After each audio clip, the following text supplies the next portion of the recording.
What is going on, everybody? Welcome to Points After Thursday on the Fantasy Sports Advice Network. I'm Grindberg. I'm here with my homeboy, Schultze. What's going on, Schultze? Hey, what's up? We're in the house tonight.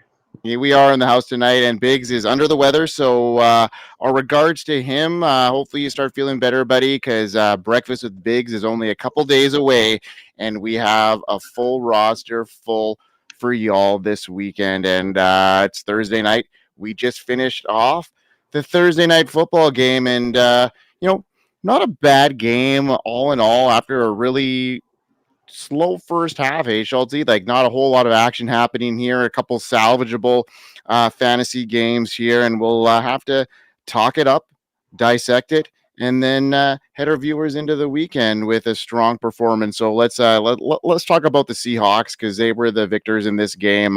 Sam Darnold, 18 for 26, 242 yards and a touchdown. Not a great performance, but what to expect from a divisional rival here. Kenneth Walker, 19 for 81. Zach Charbonnet was 12 for 42 and a touchdown. Stole a lot of red zone looks. So my first question to you, Schultze, was how did you feel about the Seahawks rush game after, Zach Charbonnet coming off of an injury last week? He no longer is injured, obviously, came in and stole a lot of red zone looks. So what's your first initial thoughts on that backfield?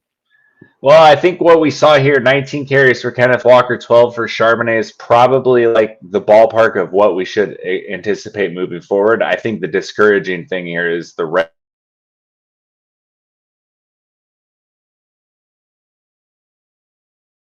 concerning. Yeah. I mean, and that's where you think, his explosiveness could come into play here. Seattle seemed to struggle in the red zone quite a bit actually today. And, it was some penalties, some unruly words here. Yeah. What's going on, everybody? Everybody in the chat. Albert's here. Jamie's always around. Hey, bigz, looks like you lost some weight and shaved. Yeah, he totally did. And, got some Rogaine, if you will, grew some hair as well. So what is going on, Jamie? Always a pleasure having you in the chat, as always. Benson with a dud. Yeah, I mean, it was a tough matchup, actually, when you look down to it. Arizona was looking to recover after the James Conner season-ending injury, and, they were up against a stout Seattle defense that is, plugged and secured the holes for a lot of top running backs to start the year here. So I wasn't expecting a huge outing from Benson in this one, but it was great to see his usage and his upside in the passing game. I think he had like 8 targets in this one, and 9. Was it 9? It was 5 targets, 5 catches. Oh, 5 targets, 5 catches. Yeah. Yeah, I was going to add that the positive here is the 5 catches on 5 targets. Now, he didn't do much with them, but that's involvement, and that's something you can predict and lean on moving forward. Absolutely. Now, when you look at the receiving game for the Seahawks, it was a slower match for them. They didn't really need to get the passing game going. JSN continues a strong campaign here. He was pretty quiet in the first half, finished the game with a strong outing and some crucial plays deep down in the fourth quarter here to really solidify this win for them. 4 for 79, so he did salvage an okay fantasy day for viewers here out there that have their JSN shares, but it wasn't the important big time game. But he saw some rushing upside too. 3 carries, 11 yards. So, some optimism here for him to continue things on. But on the other side of the ball, we got to talk about the Arizona Cardinals struggling a little bit to score. Obviously, Benson was there. Kyler Murray had to scramble a little bit. 5 for 41. Salvaged a decent fantasy day. 27 for 41, 200 yards and 2 touchdowns. Did throw those 2 interceptions, but Marvin Harrison Jr. coming on after a tough first half, a couple drops there, and one that actually turned into an interception. But 6 for 66 and a touchdown after 10 targets. Not too bad of a showing. Now we got some people in the chat. Daniel, Owen, Cole, thanks for joining in tonight. Now, I wish Benson got a darn touchdown. Yeah. I mean, it was DeMarcado at the end of it all that ended up scoring for the Cardinals. Was it not there? No. It was, yeah. Yeah, He had Mercado, it yeah, on there. on a hitch there, right? So, yeah, not a great sign, but I mean, we were expecting them. We were expecting DeMarcado to get some looks, and he actually did come in as a waiver wire pickup for some people here. Yeah, it was a tough one to swallow. Is Benson worth having? Yes. Absolutely. I mean, and in redraft now, I think this was one of his tougher matchups on the season that they're going to have here. And yeah, Benson is the usage there was incredible when we think about the passing upside. And yeah, once they could get in the red zone a little bit more, I think Benson is going to be a hammer. And look, the game script here really took the run out. The Cardinals had 17 carries as a team, and that includes 5 from Kyler. And you're adding some scrambles in on that. So those are designed pass plays. So 17 rushes, 8 for Benson, 2 for DeMarcado, 1 for Michael Carter. So the lion's share of the work is here for Trey Benson, and we talked about it in the passing game. So let's move forward with some better matchups, with some better game scripts, and the points for Trey Benson are going to come. Don't worry about that.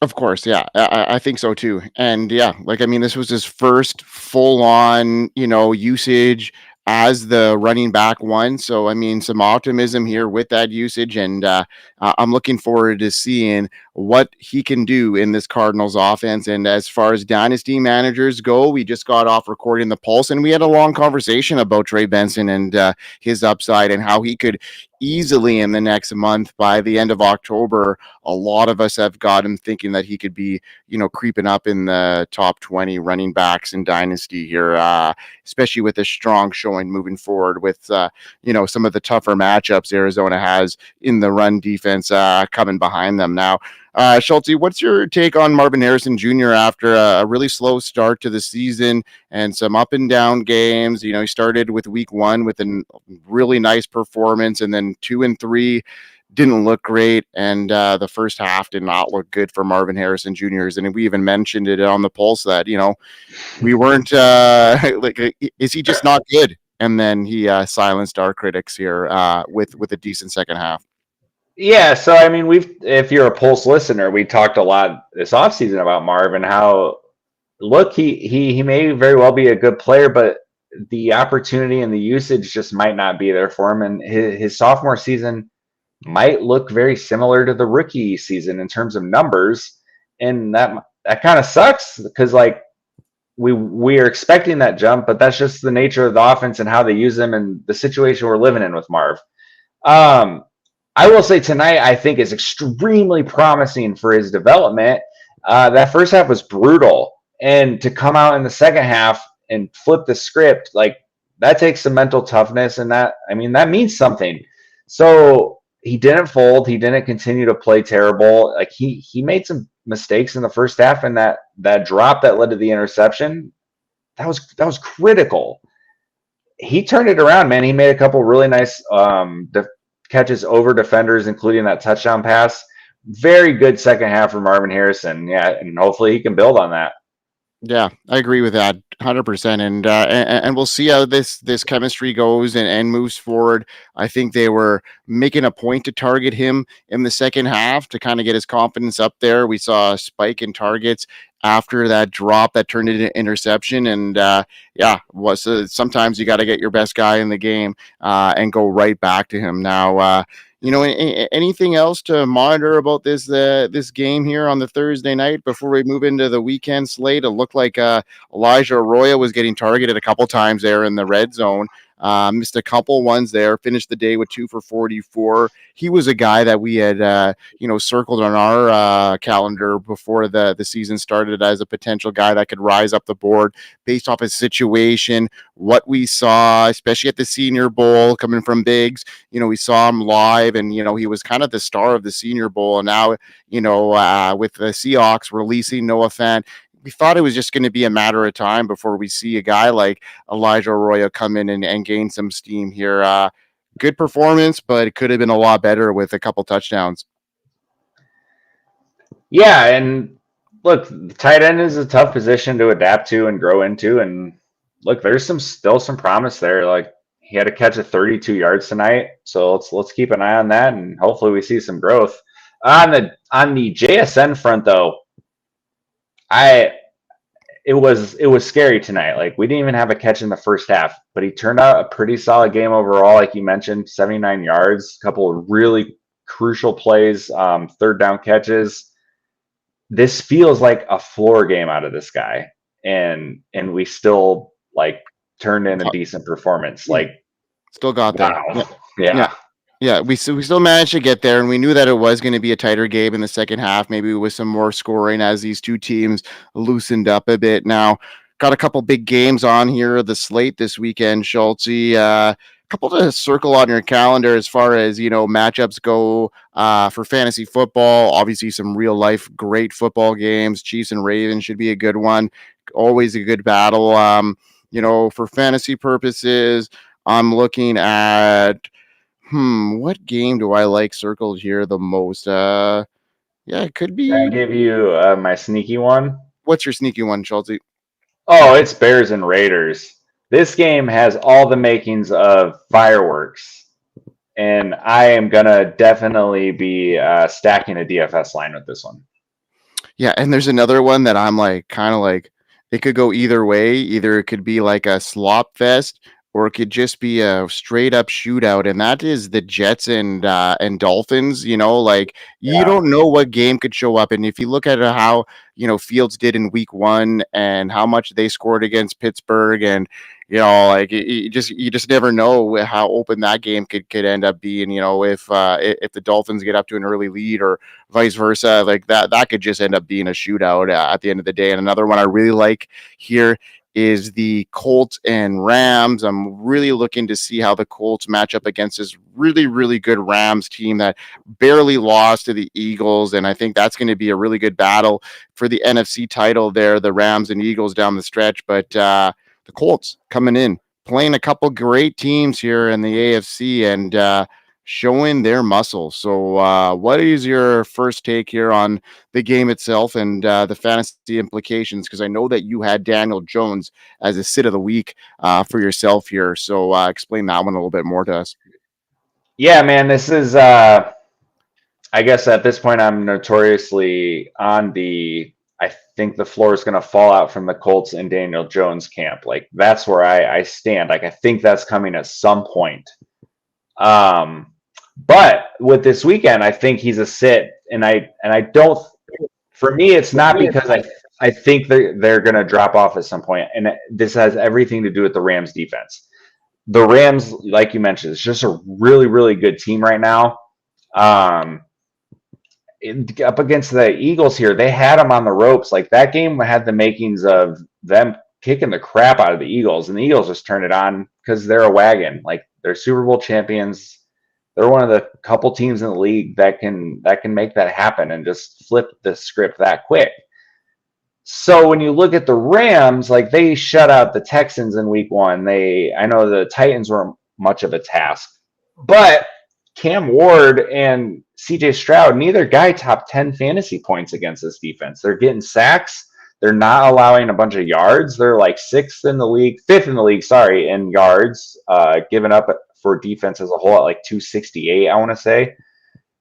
Like I said, they're getting sacks. They're forcing turnovers. This is just a really good defense. This is in LA, so the Colts are traveling. This is just a really tough spot for the Colts. And if they pull this off and look good, like this is the type of game that will have me starting to change my tune a little bit. But yeah, I just think Daniel Jones is ready to take a step back this week against a very good Rams team. Yeah.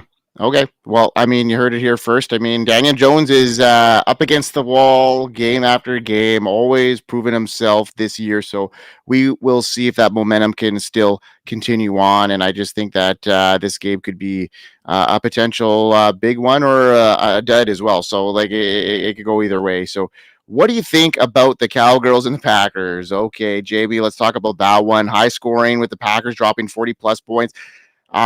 Who knows? I mean, you had Jordan Love as the start of the week on the forecast. I have Matthew Golden as one of my starts of the week. On the forecast, I mean, all the script is pointing towards, the Packers being very, very good this week. I think this is their best matchup of the year. We've seen what Caleb Williams did to the Cowboys defense. We've seen what Russell Wilson, what he did. I mean, you mentioned that on the forecast. He had a monster game against the Cowboys and then had to retire a week later. So, I mean, that kind of thing could happen here. And the Packers, I think, are in need of a big showing, throwing the ball here. So, yeah, this could be a higher scoring game above I think it's a 49.5 line, which is pretty big because of obviously what's going on there. But the Packers defense is a force. So I'm thinking that this, without CeeDee Lamb, this is going to be a nightmare for Dak Prescott. This is going to be a nightmare game for him. I'm sitting him everywhere I can if I've got other options. And if you've drafted draft Prescott in a redraft league, chances are you drafted him pretty late and you got another option there for yourself, because this one is going to be a tough one, I think, for the Cowboys in general. And I think that the Packers would need to score a lot of points for them to be over that line. In my opinion, it's actually 47.5. So, yeah. Yeah, I agree with this take. So my thing about like Jordan Love this week, why I had him as a must start is I will, like the Cowboys defense, we joked about Russell Wilson, and he literally lost his job and had to retire within a week and a half after he blew up the Cowboys. And like that literally sounds like a joke we're making, but it's obviously true. Like the Cowboys defense is abysmal.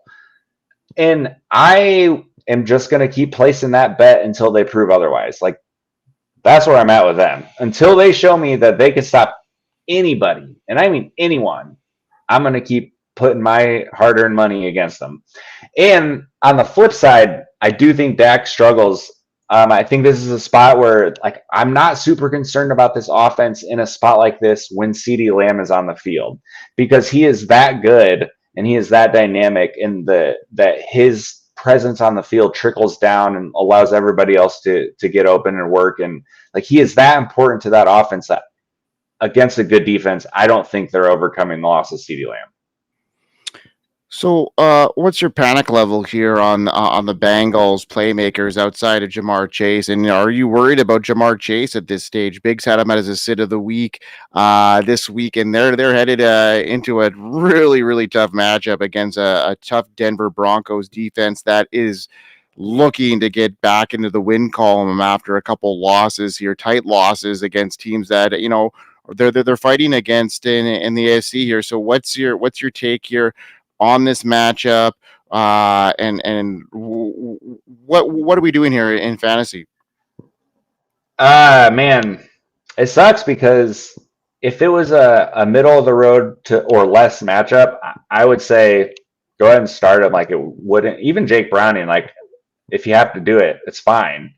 But now that we're turning around and playing the Broncos right away, that kind of sucks, right? Like, yeah, I don't really want anything to do with this on the road on Monday night. Moving forward, though, however, like I'm cool with Browning and Chase and Higgins. I mean, obviously Chase and Higgins get knocked down a ton with the quarterback change, but like I'm still okay with these guys moving forward, like at their new value. Like in that game against Jacksonville, like Jacksonville's gotten beat up pretty bad, like on quick passing games, like as their guys have been able to cover and like pass rush and stuff, like they've been a good defense. But when you're attacking them very quickly, they've struggled, and that's what the Bengals did even after Burrow got hurt, and it worked, and they diced them up. Jamar Chase caught like 14 passes, and that's how the half a game without Burrow. So it can be done. They can do it. We've seen it happen. I think it's a little overreactionary against a Brian Flores defense and a backup quarterback to say I'm 100% out all year. Yeah, agreed with that one 100%. And it's a tough one there. So we will see if what progresses. And another tough one here that I want to get your take on, because we were pretty high on Calvin Ridley headed into this year, and it looks like now there's some more drama there, because you look at Ao Manor has now emerged as probably the top weapon there in the Titans offense at this stage. Similar target share. What are we doing with our Calvin Ridley shares? And what are you doing with your Calvin Ridley shares? Because I know you've got your bags packed like me. Yeah, this is a tough one. I don't know, man. I'm gonna be honest. Like, I feel like you probably are writing this one out because the entry point price is so cheap that it's not worth selling cheap. So I think you write this one out and just hope it turns around. We talked on the Pulse about Chase Brown a little bit being like bad result, good process, and this is the same thing. Like we've got a guy in Calvin Ridley who's produced with 3 different teams in 3 different offenses and 3 different quarterbacks, and like we've watched it happen year after year with this guy. He puts up 1,000 yards and like he has a great season. This one's puzzling, man, and we had a QB upgrade. That was the thing. Will Levis stunk eggs, and now we've got an upgrade to Cam Ward, and we've got 8 receptions on 21 targets, and that feels like we've got to have some regression and positively coming off of that. Like that just doesn't feel sustainable at 40% catch rate or something like that. So I think you wait a little bit longer because you're not selling for enough to, I don't know, like I just don't think you're selling anything worth it right now. Mm-hmm. Yeah, I mean, I agree with that notion, and just got to hold your bags right now, because he is getting targeted. This will be a tough one. This this Texans defense is tough. I think maybe we wait another week before we see any sort of progress on that front, unless you get some touchdown luck. All the touchdown luck is going to Ao Manor, so that's where it's been.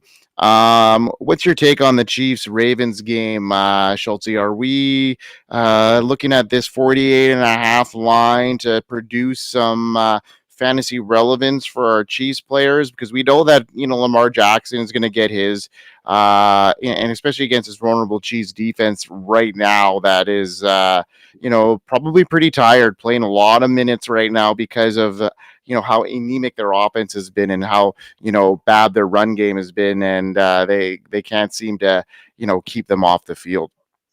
Yeah, this is a game where like my gut was like, we got to get Pacheco working here this week. Like it's got to happen. But we've had a couple chances at that this year already. Like they've had a decent matchup, and it hasn't come together. And look, this offense is becoming increasingly more concerning week after week.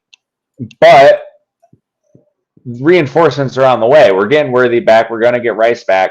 And I think we're seeing how important those 2 guys are, but mainly Rice.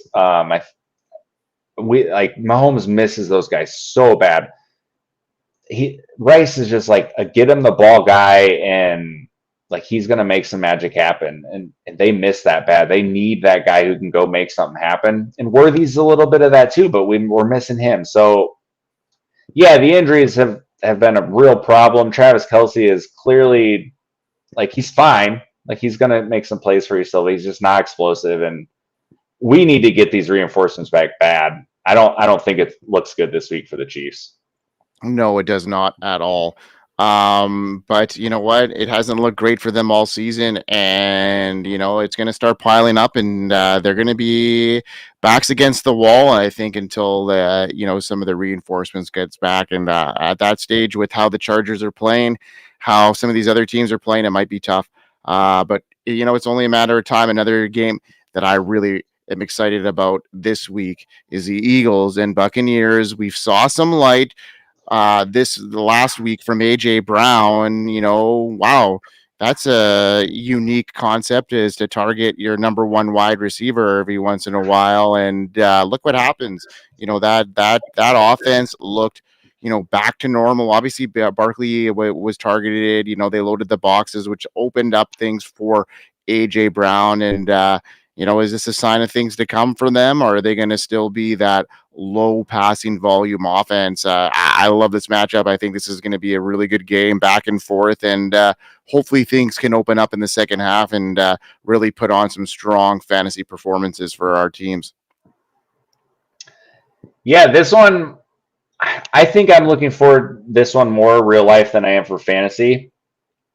I just think this is going to be an electric game that we are going to just have a lot of fun watching. On the flip side, though, I think the Eagles, I think it's going to be pretty close. I think the Eagles are going to win. But I do feel more comfortable starting Eagles than I do the Bucks against this Eagles defense. I think they're going to find a way to make some stuff happen because this Bucks team is gritty, man. Like Baker is gritty. Like they just make stuff happen. They find a way. That's just the kind of team they are. But I don't think it's going to be necessarily pretty. Like I feel like this is going to be lower scoring than what a lot of people think. No kidding. All right. Let's get into a question here from the chat. We got Brian Thomas Jr. or Lad this week and rest of season. Okay, so the Chargers got a game this week. Who are they playing? They've got Giants. I'm just going to pull up my rankings actually right now. Okay, so Chargers, the Giants, okay, and then we've got Brian Thomas Jr. versus the 49ers. Now, I'm really, really worried about Brian Thomas Jr. right now. I was reading some stats about Trevor Lawrence's first read rate, and it is not great. He does not do well off of his first read, and I think the defenses are starting to really pick up on that. I don't know if the Chargers are going to need to score a whole lot against the Giants in a really low scoring predicament here. But for me, I'm going Lad on both sides of the spectrum here. I just think that his elite talent, the way he could separate, the way that the Chargers are actually throwing the ball at their expected rate above is a sustainable thing, I think. And he could clearly separate, and he's still earning targets at a good rate. And I'm just worried about Trevor Lawrence, and I have been, but maybe Schultz might be on the other side of the gig here. This is tough. I think I like Brian Thomas's ceiling this week more. The 49ers are better against the run. I think the Jags will have to throw the ball through the air. I'm not honestly super concerned about Trevor Lawrence at this point. We've had like one rough game from him, and it was against a good Texans defense. And he's learning a new system. If you take out the drops, he's like 10th in the league in EPA per play among quarterbacks. So like he's playing fine. Like I'm not concerned about his production right now. The analytics back up the fact that he's playing solid football, and I think the fantasy numbers will follow that a little bit. And I'm not saying he's going to like just be lights out and light the world on fire, but without all the drops and the mess of the the Jags wide receiver room, he's 10th in the league in EPA per play for quarterbacks. So the play has been solid. Lad is a tricky one though, dude. I think Keenan Allen coming back hurts us a lot more than we wanted to admit. It's scary that Lad hasn't scored a touchdown yet. I know it's only been three games, but it just seems like the usage on him has dialed back some in this offense. Obviously with the step up from Quentin Johnson, bring Keenan Allen back, there's more mouths to feed. And so that is a little concerning for me. This is a really tough call. These are two guys that were drafted very highly, and they're not producing for you, and that sucks. I think I got to take Lad long term. I think I like Brian Thomas this week. Lad rest of the season. Yeah, I mean, it's a tough one. I don't like being in this position at all. Mike, I know that bigz is not on tonight, but feel free to jump in on his stream. Breakfast with bigz, Sunday morning, 10:30 a.m. Central Time. He's on for a half an hour. I'm not an IDP specialist, so hit him up. Or hit him up on Twitter. Yeah, or hit him up on Twitter. He'll be able to answer your question, no problem. But he'll be back next week on PAT as well. He's just feeling under the weather tonight, so we wish him all the best for sure. Yes, bigz is here in spirit. We all are. Yeah, he just he recorded the forecast with us tonight, and then at the end of it, he's like, "I'm not feeling well. I'm just gonna peace out." And I was like, "Yeah, all good." My RB2 is Pacheco, so I have to trade one of them for an RB. Yeah, I mean, I would be, yeah. Who Well, if would you that's the case, I would test the market, like find Yeah, out which guy is going to bring you back more. Because I mean, the way judging on both of our reactions, we're pretty close, right? So if one guy here is someone in your league likes one of those guys way more than the other, you're probably going to get something you like more in return. So like this is don't go into this saying I'm trading one or the two. Go shop them both. shop them around, and to me, I think now that you give us a little bit more piece of the pie to work with there, I think honestly, I think you'll probably get more trade value out of the Brian Thomas Jr. And if we're a bit lower on him as well, that might be the right call for you. You probably could pull in, a solid high end RB2 with RB1 upside right now. And who are some guys that you'd be targeting right now? Do this. Yeah, do that. Brees Hall for sure. Let me pull up. I'm just gonna pull up a couple rankings here, and then we can roll out maybe some trade targets for you. Like Brees Hall is certainly one of them. That's probably in that range that you could pull a deal there for Brian Thomas Jr. Bucky Irving has been struggling a little bit as well over the last little while, and I think that he's got some optimism, especially when you look at how much he was involved in the passing game in the last 2 weeks. So he says Swift is his second best option. So I mean, if you can hit up Brees Hall, any sort of guy in that range, I'd be looking at trying to get in. Even shaking out some feelers for a guy like Trey Benson plus. Not saying that you have to settle for just an even trade. Look at maybe a plus throw in to go along with it, if that could end up working out. But Brees Hall's a good name. Guys that are kind of fading here that you may want to jump on. Like you may be able to work out a deal for Ashton Genty if you're if you're worried about running back. And he's a guy that has got elite talent. We saw what he could do, and these running backs tend to ramp up as the season goes on. We're going to see him in a really good matchup this week. Schultz, you have him as a start of the week for yourself. So these are guys floating in the RB 20 to 24 range that rest of season could be great. Like Quinshon Judkins, another guy I'd be considering as well if you're looking plus.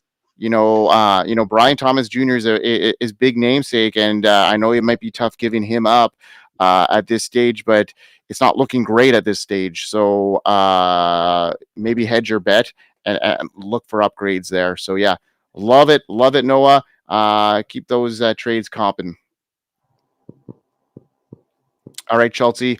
Let's talk about one more game before we hit the road for the night. It's almost midnight Eastern time, and we have to hear about our live shows happening pretty much daily here on the Fantasy Sports Advice Network. Tune in tomorrow night for From the Forum with Tyler and Joe. And also on Sunday morning, 10:30 Central Time, Breakfast with bigz up until the top of the hour. And then Spilt Coffee will bring you home Sunday morning. All your starts and sit questions, 11 a.m. Central to noon Central Time for all your start and sit questions. And then last call will wrap up the week on Monday evening. And then we start off every week with weekly kickoff with Kyle and Corey. And then on Wednesday, Queen's Ransom. And then Thursday night is PAT. And got a couple more questions. We'll hit these guys up before we'll drop the evening, Schultze. So in a full PPR league, would you drop either Jawan Johnson or a Tyler Warren to pick up Bashal Tutin, who was dropped in my league? Thanks. This is a tough one. I mean, I'm a huge Tyler Warren guy. I don't know what your other tight end is. You must probably have potentially like a McBride or a Bowers, maybe. I want to see this guy's bench. What world are we living in that we're talking about dropping Juwan Johnson or Tyler Warren? This is crazy. Yeah, and that's what I'm saying. Maybe the tight end landscape is better than he thinks, and you could see, say if you have a Trey McBride or a Brock Bowers or a Hunter Henry for that matter at this stage of the year. You could be trading a Tyler Warren potentially if you have a Brock Bowers or a Trey McBride for an upgrade even above Bashal Tutin for a tight end needy team, right? At the running back position. So I'm interested to know if you're still here in the chat, James. Let us know who your tight ends are, and maybe that might be able to help us a little bit more. All right, we'll get back to James in a second. Okay. Jason, I traded Judy, who I never started, Addison, and Pollard for Javonte Williams, Ladd, Mike Evans. Did I win or no? Yeah, absolutely. Yeah. You smashed that one. I think you're just bragging right now at this stage. Let's break that down one for one real quick. I mean, easily Javonte over Pollard rest of the season. Let's combine Mike Evans to Addison just because Evans is injured and I guess Addison just came back, so he's going to be playing. Regardless, I'll take Evans, but that one's pretty close. I'll give that one pretty close, and I'm taking Ladd over Judy. So, I think you're winning 2 out of the 3 players easily. The third one's close. Agreed. All right. Will you trade Jaylen Warren for DK Metcalf? I'm really high on Jaylen Warren rest of season. I see what he's doing in that offense, and he's a dual threat. He's getting pretty much the lion's share of that offense, and Aaron Rodgers wants to get him more involved. So I just think that this is going to be a smash. I would not be getting rid of Jaylen Warren for DK Metcalf at this stage of the game. Agreed. Start 2. We've got Javonte, Swift, and Jacoby Myers. Okay, so Schultze, I know that you really like the matchup here for the Raiders against the Bears. I do too. Swift is up against the Raiders' run defense. Those are pretty good matchups to me. And Javonte Williams, like we talked about, this tough defense that they're playing in the Packers. I think it's going to be tough sledding here for Javonte this week, and in general without CeeDee Lamb in the lineup. To me, my gut says Swift and Jacoby. Yeah, I'm with you there. It feels a little bit like we're getting cute on that, but if we feel that strongly about the Cowboys' offense imploding, then that's the right call. Mm-hmm. All right, start 2. DJ Moore, Pittman, Waddle, and Jaylen Warren. Okay, so Jaylen Warren for sure. Mm-hmm. Pittman against the Rams, Waddle against the Jets, and DJ Moore. I'm not playing DJ Moore whatsoever. I'm going Warren and Pittman. I see what I like. I think Pittman's back being the alpha wide receiver there, and I know it's a tough matchup against the Rams, but I think they're going to need to score in this one. So yeah, that would be my take. It'd be Warren and Pittman. I agree with that. I obviously just talked about how I don't like the matchup for Daniel Jones, but I think they do get enough through Pittman that it ends up being okay, and I do like it more than Waddle. All right, start 1. If no Fields this week, Penix, Geno, Rodgers, 9 a.m. game, or Stafford. Unless you think someone else on waivers that might be better, maybe Dart. Heard the dual throw. I mean, Where's bigz right now? Yeah, bigz would be all like both of his guys, Jackson Dart and Geno Smith are up on that board. And to me, against the Chargers, It's not a huge line there, and it's his first start. So I'm gonna proceed with caution here. Like to me, I'm going with Geno Smith here. I was For gonna sure. say Geno or Yeah, Dart for me, yeah, but yeah, I'm gonna go Geno. yeah. I'm gonna go Geno just based off of the. I'm looking for a floor here. If you need, okay, and here's the thing, Jason. Look at your projected. Okay. Now, do you need a floor play here or do you need to swing for the fences? If you're like pretty much even in projection here, I'm going with Gino because he's going to offer that safe floor. But if you need, to gain 15 points, I'm going to go with the Jackson Dart, the unknown, a guy that has that rushing upside and could very well rush for 50 to 70 yards in this one, and a tough matchup for the Giants. But with a quarterback that has legs that can run well, Jackson Dart could be that. But as a safe bet and one that I would suggest doing would be Geno Smith out of those guys. Agreed. Okay, got some more here. Oh, his tight end is McBride. So yeah, I mean, Yeah, good um, call. yeah, that's a great one. Okay. Was offered JSN for Bucky on my squad. Jalen Hurts, CMC, Bucky, Justin Jefferson, McConkey, Devontae Kelsey, Brees Hall. Yeah, that's a solid running back room you have. And if you can get a wide receiver that I have pegged as a top 5 wide receiver, I'm making that trade. Had my running back room not been so fruitful, look what you got here. Right. You got Scadabo, who's now Yep. looking as a potentially the top rookie now in this draft, like based off of his usage in the passing game. Hampton, who now both those guys have got clear roles now as workhorse. You got Brees Hall, and you also got CMC. So see you later, Bucky. Yeah. Give me JSN on that and team, and it's a on powerhouse. top of that, you got Justin Jefferson and Lad McConkey, who you thought were home runs and have been disappointments. So you need this wide receiver on your team, and you're loaded at running back. This is screaming pull the trigger.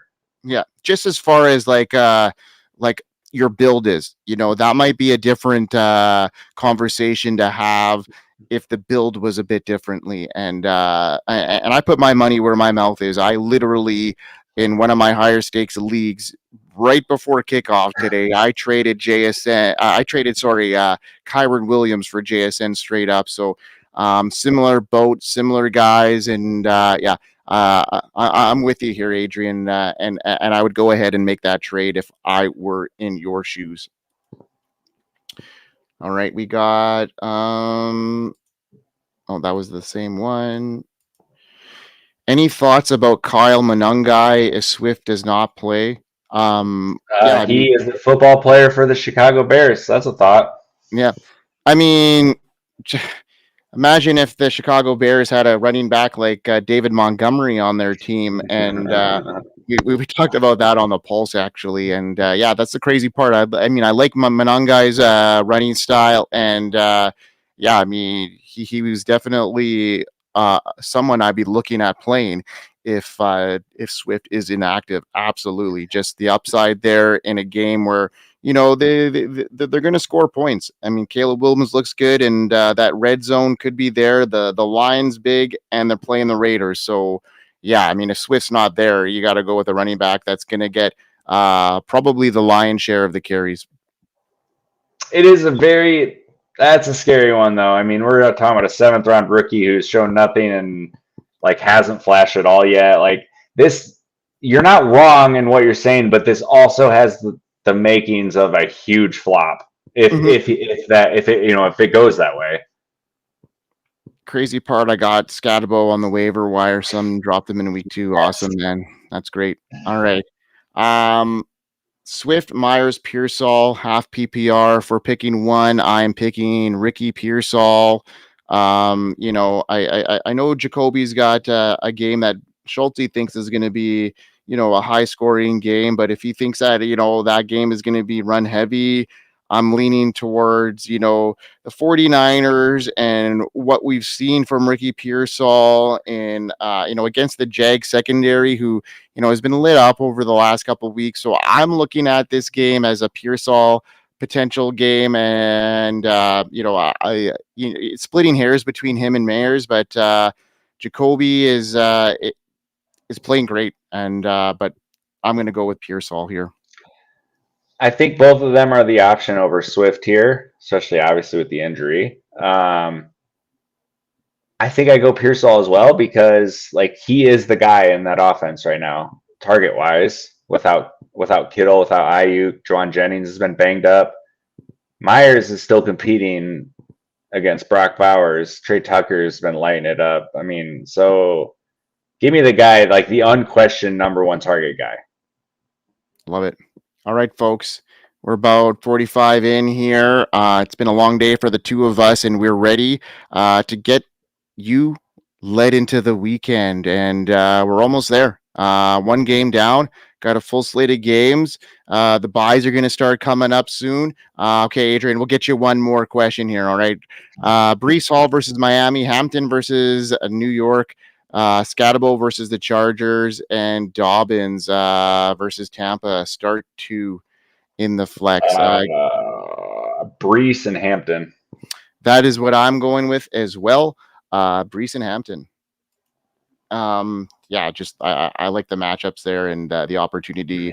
I would be tempted to play Scatabo based off of the usage last week, but I don't think that Malik Neighbors is going to go invisible this week. So I think he's going to be heavily targeted in this one. So looking great. And from all of us here on the Fantasy Sports Advice Network and PAT, we appreciate everybody from tuning in. Be sure to hit that subscribe button. Like everything that's going on our channel. We have a merch shop if you're not familiar with it to get some really great swag. All our shows have got merch. We've got some great funny merch as well. So go ahead and subscribe to our network. Check out the merch shop for a discount. Forecast 15 for 15% off all our merch. And thanks everybody from tuning in. Jamie, appreciate you every week coming on and hanging out with us. And everybody, hope you win this week. We'll see you next time. Schultz. We hope you win. Later, skaters. We are here. We are here. FantasySportsAdvice.com, offering the best fantasy sports social media platform. Why join endless Discord communities or the trolls of Reddit? Fantasy Sports Advice is a community designed to help you win with 24/7 support. Go to FantasySportsAdvice.com. We are here. We are here. FantasySportsAdvice.com, offering the best fantasy